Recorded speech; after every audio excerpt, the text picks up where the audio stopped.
네, 병원에서 근무하던 직원이 퇴사할 때 권고사직 처리해 주세요라고 요구를 했고요. 원장님이 아무 생각 없이 그렇게 했습니다. 그런데 잘못하면 처벌을 받을 수 있다고 합니다. 그러니까 어떤 내용인지 궁금합니다. 네. 이 사건도 좀 원장님이 많이 하셔야 될 사안인데요. 네네.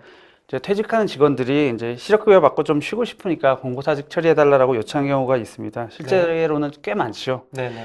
근데 이 어떤 경우였냐면은 원만하게 잘 근무하고 있던 직원 A가 개인 사유로 쉬려고 하면서 원장님한테 이게 이러이러한 상황을 얘기를 하고 공고사직 처리해달라고 요청을 한 거죠. 네네.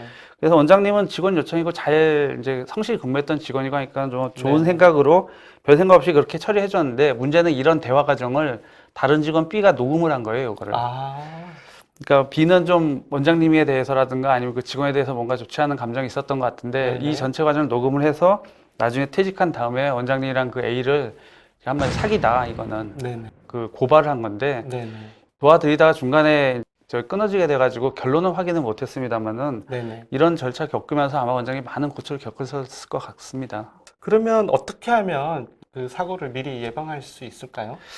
최근에 각종 그 보험금, 사회보험금도 있잖아요. 건강보험이라든가 네네. 뭐 이제 고용보험이라든가 이런 것들이 다 이제 내는 사람은 줄어들고 수급하려는 사람들이 많아지다 보니까 그렇죠. 그 지출에 대해서 관리를 네. 엄격하게 하는 게 최근 추세입니다. 실업급여가 이런 식으로 어떤 요건만 갖추면은 지급되는 거 이런 거를 뭐 근로복지공단 이런 데서 모르는 게 아닌데 현재로서는 감당할 만 하니까는 어느 정도 좀 완화된 기준으로 지급을 한다고 볼 수 있고요.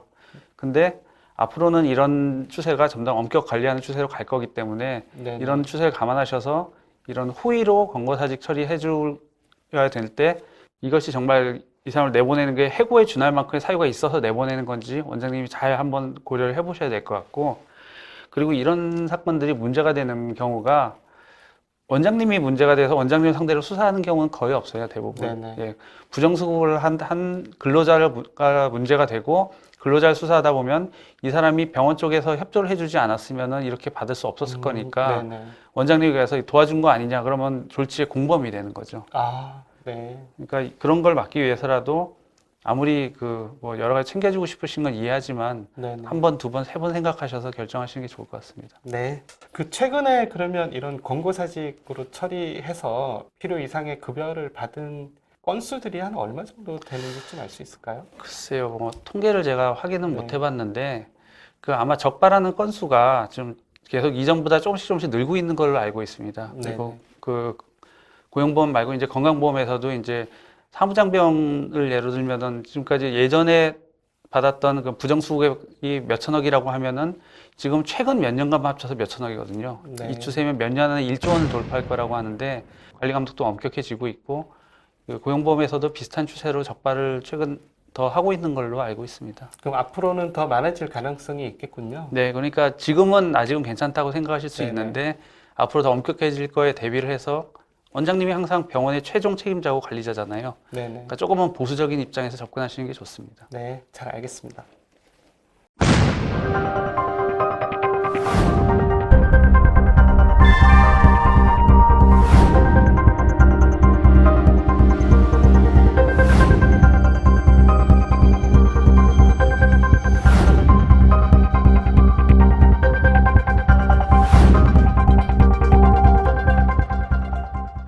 네, 퇴직하면서 환자 명부를 빼돌리기도 하는군요.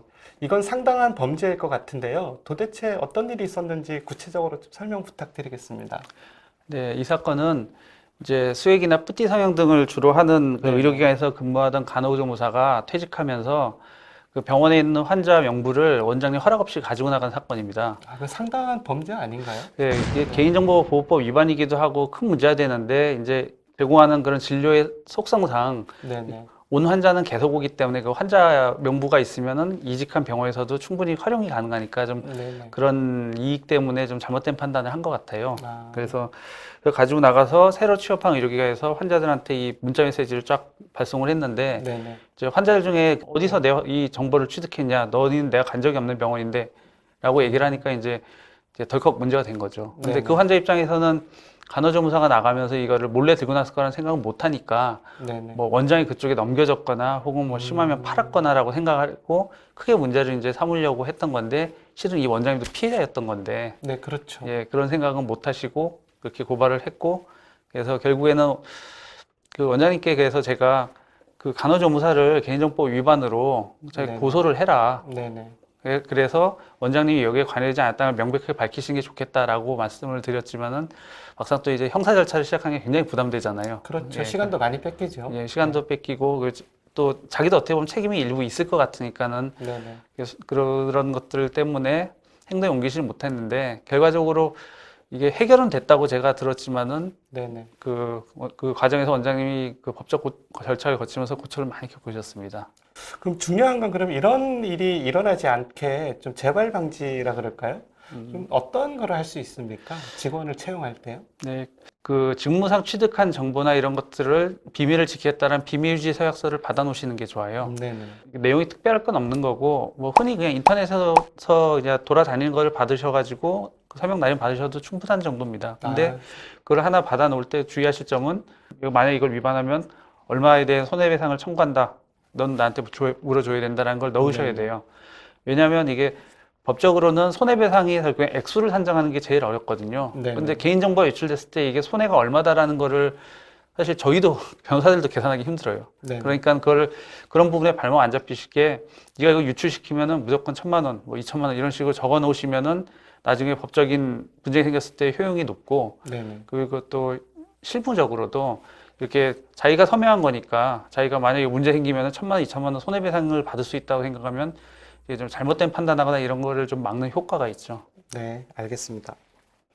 네, 직원이 퇴사할 때도 여러 가지 사건이 있는 것 같습니다. 이런 부분도 원장님들이 꼼꼼하게 체크하시는 게 중요할 것 같습니다.